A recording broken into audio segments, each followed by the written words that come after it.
Bismillahirrahmanirrahim. Assalamualaikum warahmatullahi wabarakatuh.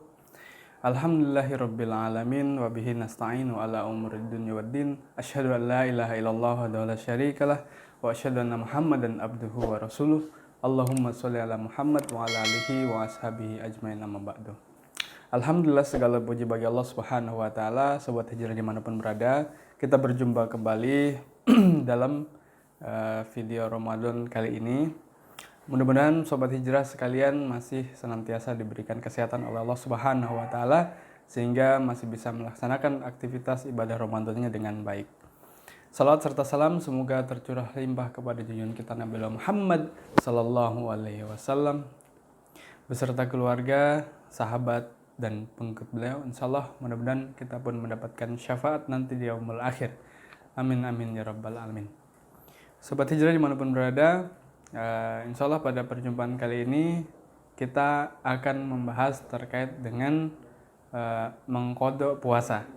Jadi wabil khusus bagi kita-kita yang mungkin pernah mengalami ya, ataupun mungkin suatu saat akan menemui kondisi seperti dimaksud. Nah, di dalam mengqadha puasa diri sendiri ini, maka kita akan membahas terkait dengan perkara yang pertama adalah mengqadha puasa yang difardukan. Nah, puasa yang difardukan seperti apa? Ya, diqadha ya sebagaimana dalam surah Al-Baqarah ya ayat 184 disebutkan di situ bahwasanya Allah Subhanahu wa taala berfirman, a'udzubillahi minasyaitonirrajim, faman kana minkum maridun aw ala safarin fa'iddatum min ayamin ukhar. Ya. Maka barang siapa di antara kalian, ya, di antara kamu ada yang sakit, aw ala safarin, atau sedang dalam perjalanan, ya. Kemudian ia berbuka, ya. Maka wajib baginya berpuasa sebanyak hari yang ditinggalkan. Nah, itu qadhanya pada hari-hari yang lain. Jadi kalau seandainya ada yang dalam kondisi sakit atau kemudian musafir dan tidak mampu melanjutkan puasa Ramadan, maka tidak diwajibkan untuk berpuasa secara penuh, akan tetapi harus diqadha atau kemudian ditunaikan kembali puasa yang ditinggalkan untuk dilaksanakan di hari-hari setelah Ramadan. Kemudian yang kedua adalah mengqadha puasa bagi wanita haid dan nifas. Ya, dalam video-video sebelumnya ya, kemungkinan sudah dibahas, akan tetapi kita singgung sedikit saja secara singkat bahwasanya dari Aisyah radhiyallahu anha, Rasulullah SAW pernah bersabda, kunna nahidu ala ahdi Rasulillahi sallallahu alaihi wasallam. Kami mengalami haid di masa Rasulullah SAW. Ya, summa nathuru fayamuruna biqada'is syam. Ya. Lalu beliau SAW memerintahkan kami untuk mengqadha puasa. Ya. Wala ya'muruna biqada'is shalah. Akan tetapi beliau SAW tidak memerintahkan kami untuk mengqadha salat. Ya, jadi bagi wanita haid dan nifas, maka para wanita tersebut diwajibkan untuk mengqadha puasa yang ditinggalkan pada selain Ramadan.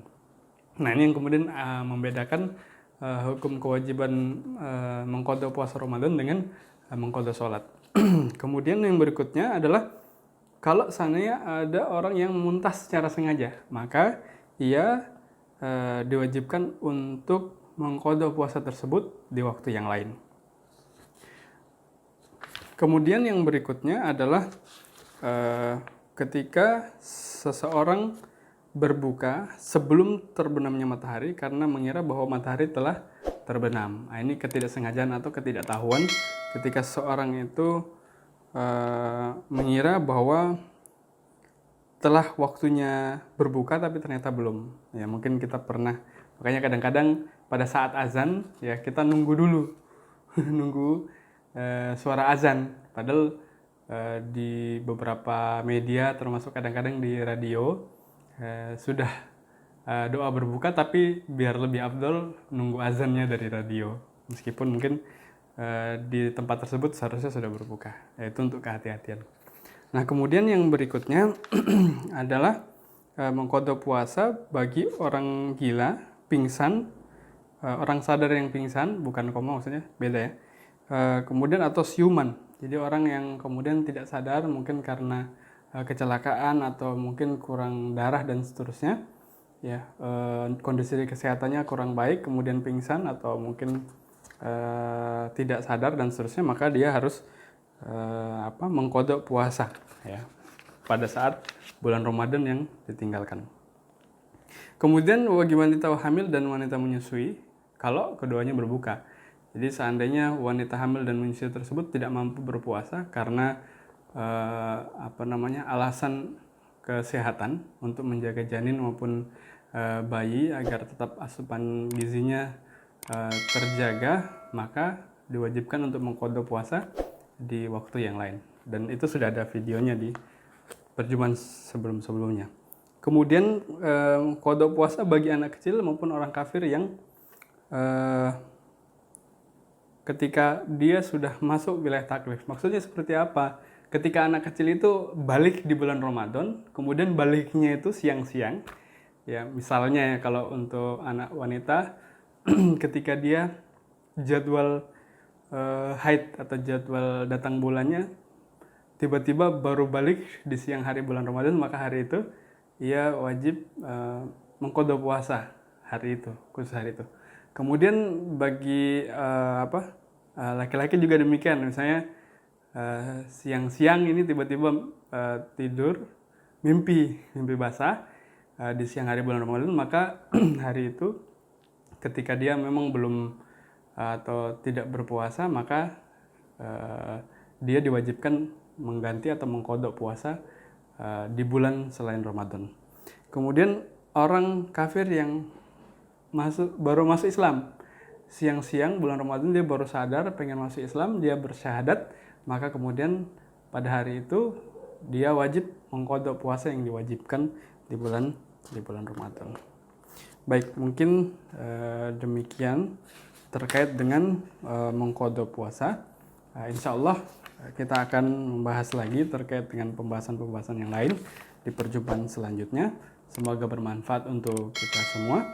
Kita akhiri dengan subhanakallahumma bihamdika asyhadu an la ilaha illa anta astaghfiruka wa atubu ilaik. Kau hijrah, kau mantap.